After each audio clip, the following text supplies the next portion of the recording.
دوستو، خود اعتمادی، کامیابی اور عزت کی سیڑھیاں آپ کو تب ہی ملتی ہیں جب آپ کا رویہ ایسا بن جاتا ہے کہ آپ کی ٹکر کا اس دنیا میں دوسرا کوئی بھی نہیں۔ آپ کو لوگوں کی پرواہ نہیں رہتی، آپ اپنے آپ کو پروف کرنا چھوڑ دیتے ہیں، آپ کسی کو جتانا بتانا چھوڑ دیتے ہیں کہ آپ بھی کچھ ہیں۔ آپ اپنے ہونٹ سی لیتے ہیں اور اپنے کام کو کہتے ہیں کہ وہ خود بولے۔ آپ اپنے آپ کو، اپنے کام کو اتنا بہتر بنا لیتے ہیں، اس طرح کے کام کرنا شروع کر دیتے ہیں کہ آپ کا کام لوگوں کو کھینچنے لگتا ہے۔ لوگوں کو پتہ چل جاتا ہے کہ اس شہر میں کوئی ایسا بندہ آ گیا ہے جس میں کچھ خاص ہے، اور لوگ اپنے آپ کو سرچ کرنے لگ جاتے ہیں۔ تو سب سے اہم بات ہے آپ کا ایٹیچیوڈ۔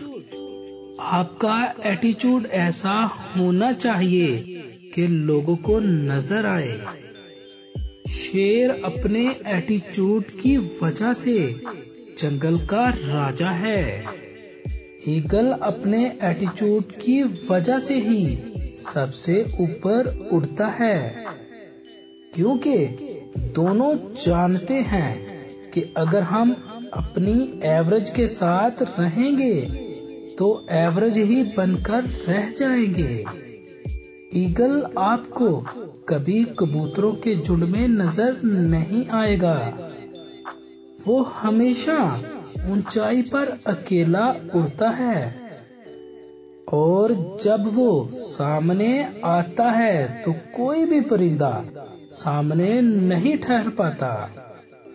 سارے پرندے اپنے آپ ہی دائیں بائیں ہو جاتے ہیں۔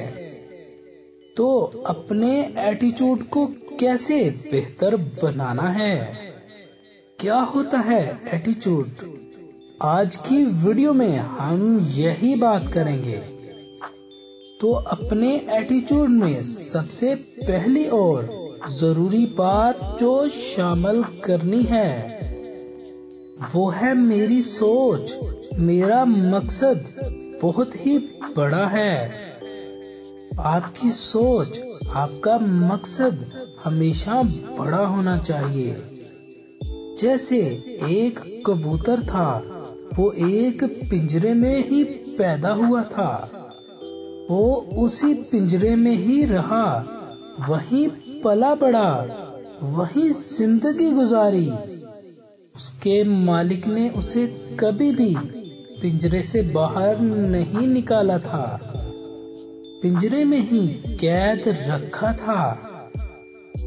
باہر کی دنیا کے بارے میں اس پرندے کو کچھ بھی علم نہیں تھا کہ باہر بھی ایک دنیا ہے جو بہت بڑی ہے، اڑنے کے لیے لمبا کھلا آسمان ہے۔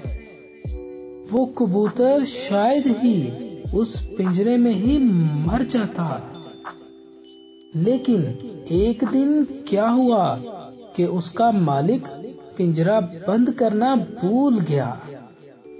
پنجرے کا کھلا دروازہ دیکھ کر بھی وہ کبوتر کتنی ہی دیر اپنی جگہ پر ہی بیٹھا رہا، کیونکہ اسے معلوم ہی نہیں تھا کہ اس پنجرے سے باہر بھی نکلا جا سکتا ہے، اس پنجرے سے باہر بھی کوئی دنیا ہے۔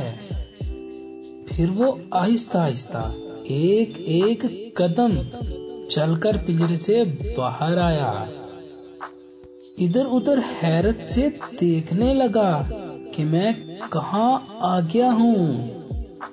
پھر اس نے اڑنے کی کوشش کی، تھوڑا سا اڑ کر وہ گر گیا، اس نے دوبارہ کوشش کی، تیز ہوا آئی اور اسے اپنے ساتھ اڑا کر لے گئی۔ وہ آسمان پر اڑنے لگا۔ پہلے تو اسے سمجھ ہی نہیں آئی کہ وہ کہاں آ گیا ہے۔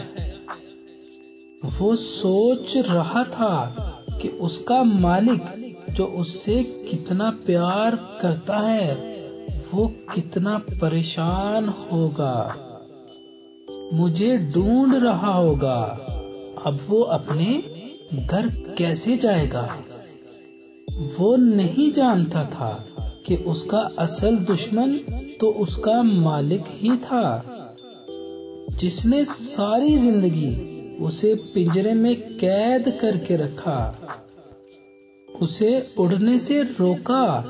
کتنی ہی دیر کبوتر ادھر ادھر اڑتا رہا، اپنے پنجرے کو، جس کو وہ اپنا گھر سمجھتا تھا، ڈھونڈتا رہا، لیکن وہ اسے کہیں نظر نہیں آیا۔ تھک ہار کر وہ ایک درخت پر آ کر بیٹھ گیا اور رونے لگا۔ جس درخت پر آ کر وہ بیٹھا تھا اس پر کئی پرندوں کے گھونسلے تھے۔ شام کو جب وہ پرندے لوٹ کر آئے تو انہوں نے اس کبوتر کو روتے ہوئے دیکھا۔ سب اس کے گرد اکٹھے ہو گئے اور رونے کی وجہ پوچھی۔ کون ہو بھائی؟ کہاں سے آئے ہو؟ کیوں رو رہے ہو؟ تو اس کبوتر نے ساری بات ان پرندوں کو بتا دی۔ سارے پرندے اس کی بات سن کر زور زور سے ہنسنے لگے، جیسے وہ دنیا کا سب سے بڑا بے وقوف ہو۔ وہ کبوتر تو پہلے سے ہی پریشان تھا، وہ بیچارہ زور زور سے رونے لگا۔ ایک تو میں پہلے ہی دکھی ہوں اور اوپر سے یہ سب میرا مذاق اڑا رہے ہیں۔ اسے روتا دیکھ کر ان میں سے ایک بزرگ پرندہ بولا، تجھے رونے کی کوئی ضرورت نہیں، تجھے تو آج ایک نئی زندگی ملی ہے۔ وہ بند پنجرا تیرا گھر نہیں تھا بلکہ تیرے لیے قید تھی۔ اس پنجرے میں تمہارے ساتھ ساتھ تمہاری ساری قابلیت، تمہاری ساری صلاحیتیں بھی قید تھی۔ تمہاری دنیا وہ چھوٹا سا پنجرا نہیں بلکہ یہ نیلا آسمان ہے جو تیری اڑان کے لیے بنا ہے۔ اس لیے تو اس پنجرے کو بھول جا اور اپنے پروں کو کھول کر اس نیلے آسمان کا سینہ چیر کر اپنی قابلیت کے جوہر دکھا۔ تیری دنیا بہت بڑی ہے۔ تو ہم میں سے بھی زیادہ تر لوگ کسی نہ کسی دائرے میں رہ رہے ہوتے ہیں۔ پروں کو کھول، زمانہ اڑان دیکھتا ہے، زمین پہ بیٹھ کر کیا آسمان دیکھتا ہے۔ دوستو، ہمیں بھی چاہیے کہ ہم اس دائرے کا دروازہ کھول کر باہر نکل جائیں، اور جب ہم اس سے نکلیں گے تو اس دن ہمیں پتا چلے گا کہ اس دائرے سے باہر ایک بہت بڑی دنیا ہے۔